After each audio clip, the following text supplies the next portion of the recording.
it's Brittany, and welcome back to my channel.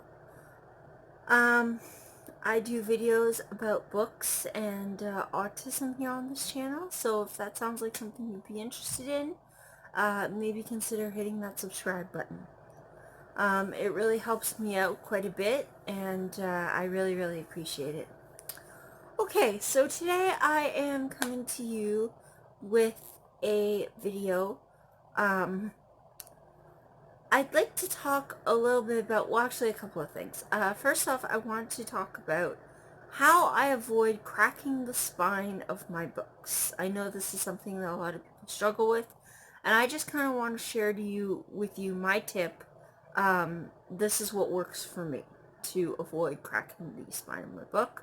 Specifically, I'm going to be talking about paperback books, because I know with hardbacks, cracking the spine isn't really an issue unless you really ram on it, so okay. So the other thing, then at the end of the video, I'm going to share with you my new planner that I got, and just very quickly talk to you about that, and that'll be that for today.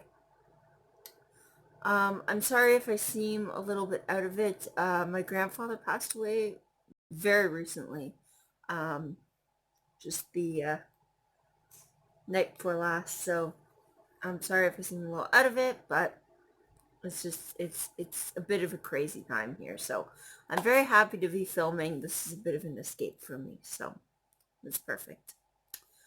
Okay, so how I avoid cracking the spine of my books.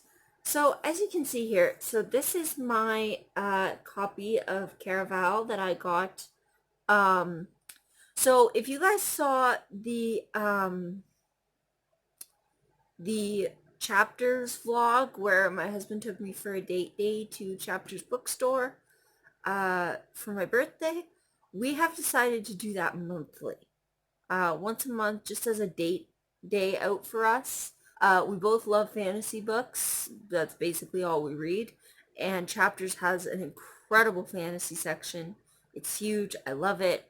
It also has an incredible teen/YA section, which has a lot of fantasy in that as well. So it's and both of those sections are kind of like right very close to each other. They're kind of in the same corner of the store, so it's perfect. Okay, so the last time we went, one of the last times we went, I am going to start doing a little mini haul too after each time we go. That way I can just haul the books, and it'll work out well. And plus I love sharing my new books that I get with you guys. So, okay, so this is Caraval, obviously, by Stephanie Gerber. This is a new paperback copy that I got. And myself, I love to keep my books in good condition. Which is why I normally have more than one copy of the same book. So if I like a book, I will go out and I will buy 3 copies. A nice hardcover, a nice paperback, because I like to have both if I really like a book. But then I'll also go out and buy like an old paperback, like a secondhand paperback. And the secondhand paperback is there specifically for the purpose of messing it up. The secondhand paperback, I don't worry about dog-earing the pages or writing and highlighting in my book. I don't worry about it because I know that I have these beautiful pristine copies, and yeah, so I just don't worry about it. It's specifically, the secondhand copy is specifically meant for annotating purposes. So that's good. If I don't like a book, if I don't like it, I'll just go out and buy the secondhand copy for annotating purposes. I won't buy any other copies because I don't like it and I'm not going to reread it. It's mostly just for annotating for the purposes of doing a review. So, and then plus I'm working on getting one shelf in my bookshelves to be just all the books that I didn't like all my just plain annotated copies. Yeah, the ones that I didn't like, I'm going to try to put them all together on one shelf. So that'll be perfect. I like to keep them too because in the future sometimes I like to go back and say, I don't really remember this book or why I hated it so much or why I didn't like it. And then I can look through my annotation notes and be like, oh yes, that's why I didn't like it. So that's perfect. Okay, so sorry, I'm getting off topic. Okay, so this is how I go about not cracking the spine of my books, my pristine paperback copies specifically. So, as you can see, the spine is fine. It's not cracked. It's not cracked at all.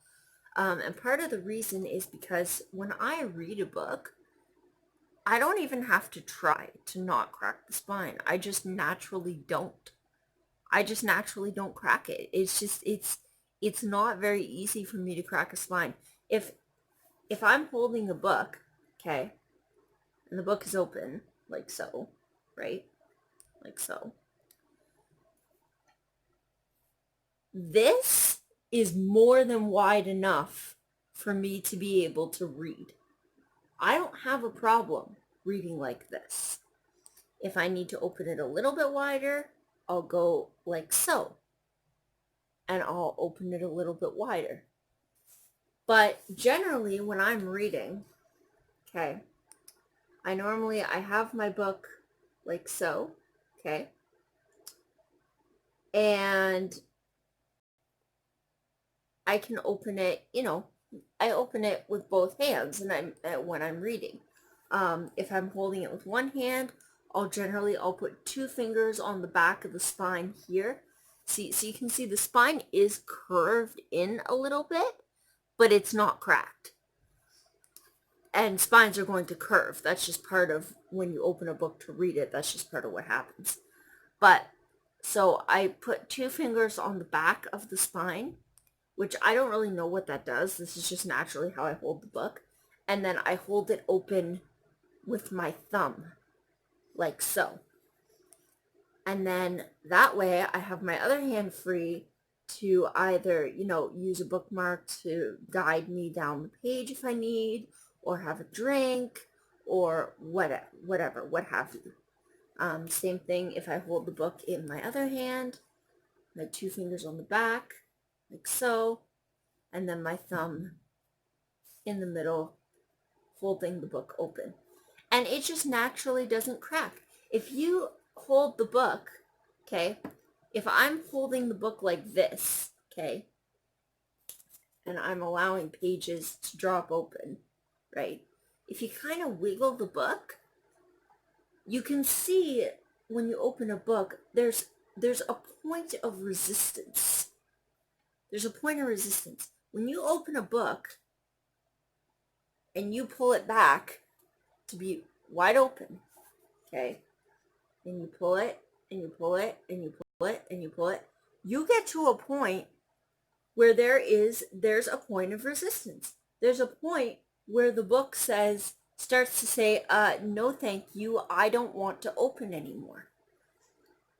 So to avoid cracking your spine, just don't open it beyond that point. It's really that simple. For me to open a book beyond its point of resistance is very, very hard for me. You can see the spine there. It's curved, but there's no actual crack. Because when a spine cracks, the cover usually cracks as well. There's a big, ugly crack line that goes right up the spine, and you can see it. But yeah, there's a point of resistance in the book, and so just don't open it beyond that point. In order for me to open a book beyond its point of resistance, okay, I have to open it way further than what I would actually need to read it. I would have to literally take the book and go, and like I'm not actually doing it, but take it and like open it right up and actually like until I heard that cracking sound. I don't do that because it's not necessary. It's really not necessary to read the book. If you hold a book, like especially like this one, okay, if you hold the book open, okay, like so, like so, okay? If you let the book hang open, you can see where the point of resistance is. And like that, like, look at that. Sorry. Look at that. That is more than wide enough to read your page. You could even go a little bit wider. That's more than wide enough to read your page. You don't have to open it to the point of cracking your spine. You really don't. Now, as far as having your spine curve, your spine is going to curve. That's just the reality. Like, you can see the spine up here. It's curved a bit, okay? It is. But I just naturally don't have a problem with breaking the spine of my book because I don't do it. I just naturally don't do it. I don't worry about it. It's not like, oh my God, I have to be so careful because I'm not going to break the spine of my book. No, but I just naturally don't. I hold it up. I open it until it starts resisting wide enough so I can read it. Sorry, a little bit wider. More like that. Like, that's more than wide enough to reach your book. Wide enough so that I can read it, but not wide enough that it cracks the spine. The other thing is that when I lay a book down, okay, watch this. Yeah. Show you guys. Around here. When you lay a book down,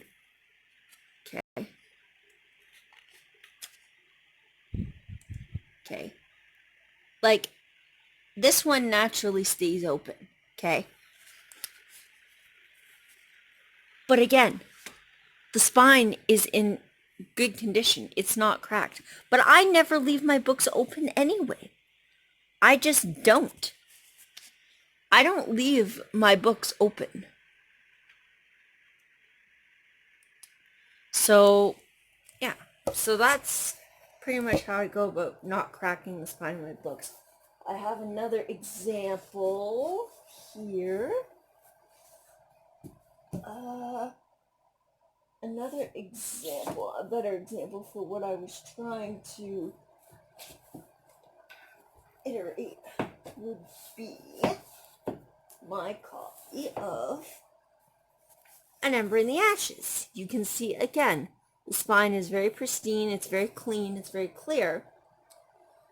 But if I let the book lay open, like so, okay, it lays open fine. It lays open fine. However, okay, if I lay open the book, okay, like so, it should very easily just flip closed, okay? That shouldn't be an issue. It should very easily just flip closed. There shouldn't be a point where it's like, you know what, I'm just not going to, like, it shouldn't be cracked. You know, you hold the book open, it, you know, the pages are bent, you know, the pages have bend, they're flexible. So the book can bend and remain open, but you can see it's remaining open with the page bend. It's not like the page bending. It's not, the spine itself is not cracked. So honestly, these people who say that you can't lay a book flat without cracking the spine, baloney. I mean, no, you can't lay it completely flat. But books aren't really meant to be read completely flat anyway. Unless you're getting a hardcover book, in which case that's a whole different ballgame. But for paperbacks, they're not really meant to be read completely and totally flat. They're meant to be this kind of a curved book shape. And honestly, this is more than wide enough for me to read my book. The other thing too is that some people say, well, you know, I have to crack the spine so that when I'm reading it, I can keep the pages open. You can keep the pages open very easily. Again, 2 fingers on the back of the spine, sit the book kind of in the cup of your hand, and stick your thumb in the middle of the book like a bookmark. and then you kind of push down so that the majority of the weight is resting on those two fingers on the spine, the majority of the weight of the book. And then you can use the weight of the book, the natural weight of the book, not adding any more pressure, but the natural weight of the book, as well as your thumb. You can position it here. You can position it here. You can position it here to just naturally help keep your book open. Yeah, and so as you can see, again, the spine is pristine. There is no crack marks on that spine. When you open a book beyond its natural point of resistance, yes, it is going to crack. So don't do that. Open it until it starts resisting. Okay. But when it starts resisting, stop opening it.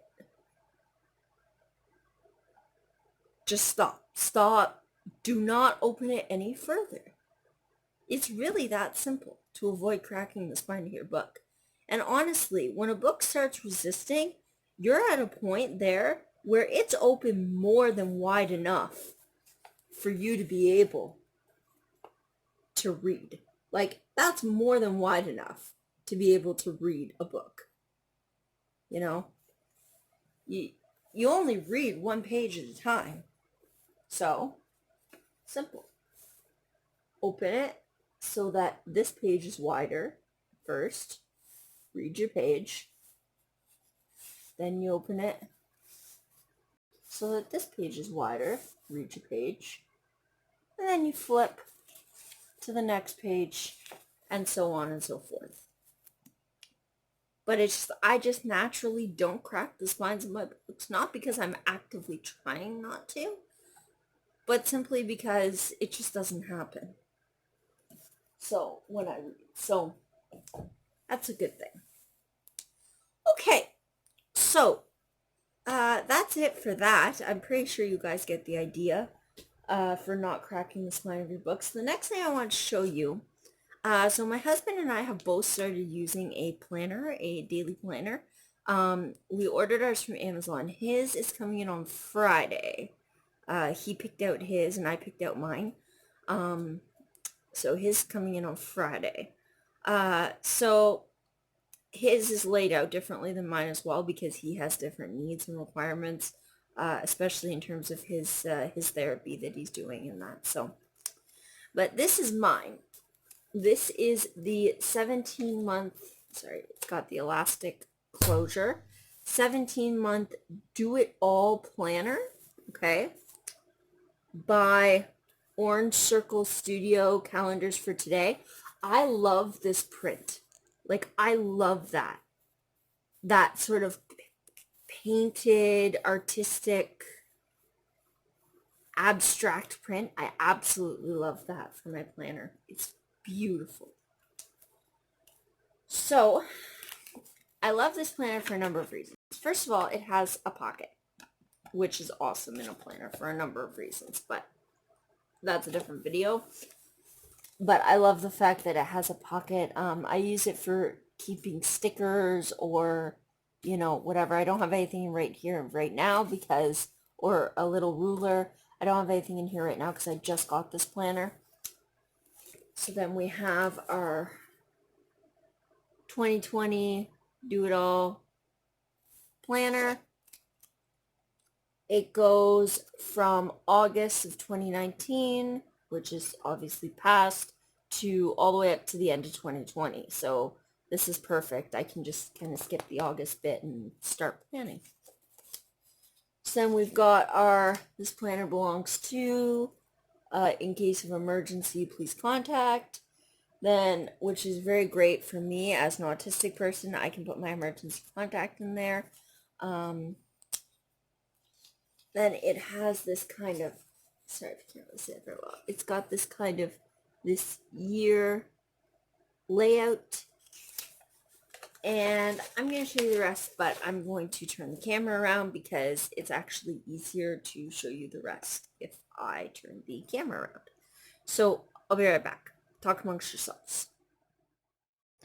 Alright guys, so we're back. So, as I was saying, here's your this planner belongs to.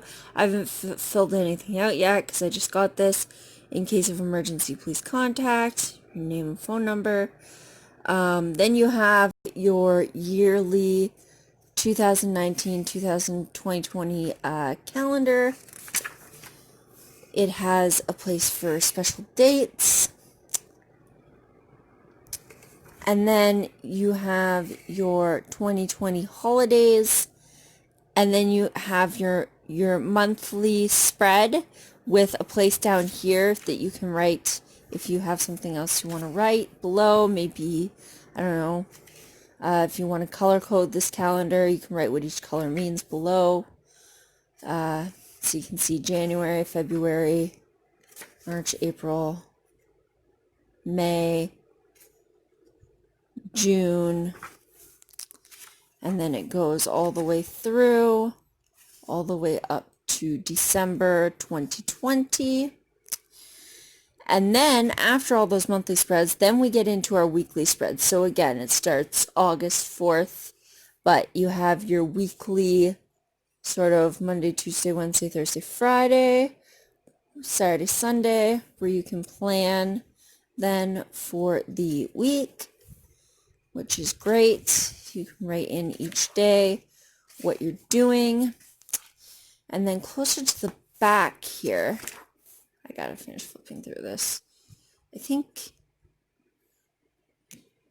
Oh, also, the other thing I really like about this planner is at the top of every week, there's a quote, which is really fantastic. I love the way this planner is set up. I love the orange circle do-it-all planners. I love the setup. I love, like, it's just, it works perfectly for me. I'm not sponsored or anything. I'm not being paid to say nice things or anything. I just really, really enjoy their planners. So, but if we go closer to the back, doop-a-doop-a-doop-a-doop-a-doop-a-doop-a-doo. Whoa, okay, I gotta go way to the back for this. Way to the back, way to the back. Do-do-do-do-do. Ah, okay, here we go. So, after we get to the back, hang on here.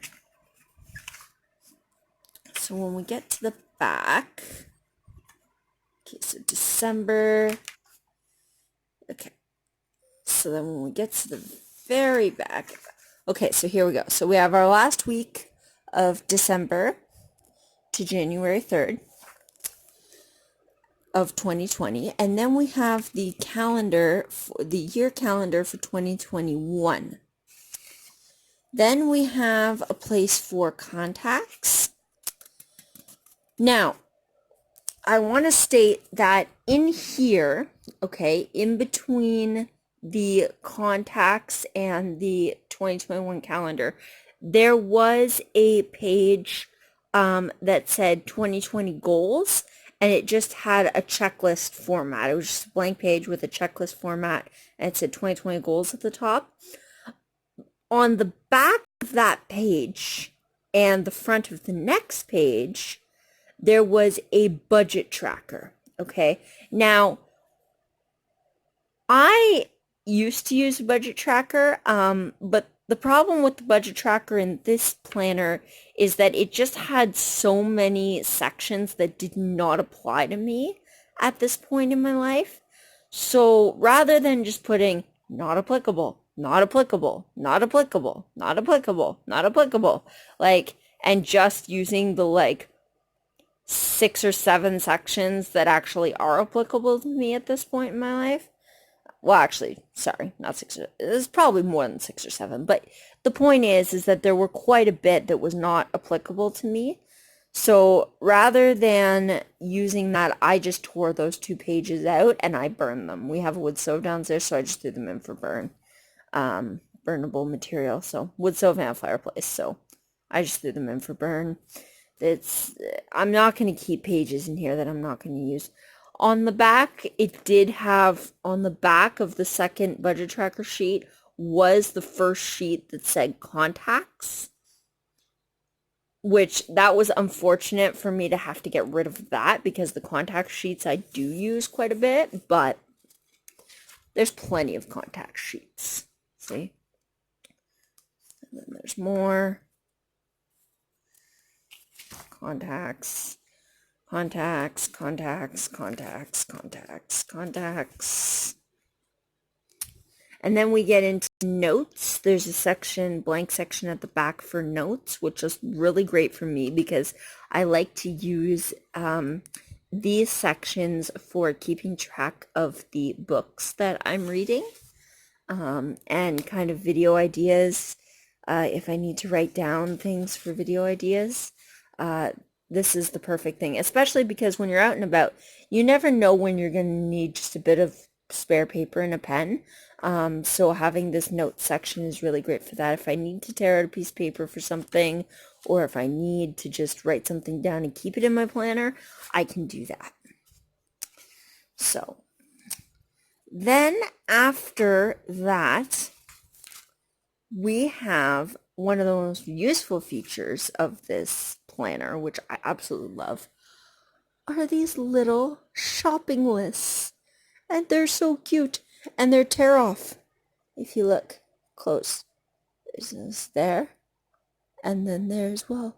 So you can tear off one little shopping list at a time and take it with you to the store. You can, and they're so small. Like you can write everything on there and then just slip it in your wallet or in your purse and take it with you to the store, which is perfect. And then on the back of each shopping list page, there's also a little mini to-do list, which you can also tear out. So you tear out one, you can use it as a shopping list and as a to-do list, which I absolutely love. I love that part of this planner. I think it's so useful. I get so much use out of it. By the time the planner's done, I've always used all of these little tear out things. They're so useful. And then we get to the very back, and that is it. That is the planner. I love these planners. It did also have 2 sheets of planner stickers in the back. However, I tore those out for burn because I have my own planner stickers. I have some that I actually made, and then I have some that I bought that look a lot nicer. I don't really use a lot of planner stickers. The most planner stickers that I normally use are like for just things like the only planner stickers that I use are for like paying my bills, like bill payment days, like banking days, and date days, like to chapters and that. And, you know, sometimes I'll use a sticker to mark for, like, I'll often use stickers to mark for the weather on each day. So if I'm here, like, in the morning, I like to look at what the weather is, and I like to put a little sticker for what the weather was that day. So then that way in the future I can look back and say, hey, that's what the weather was that day.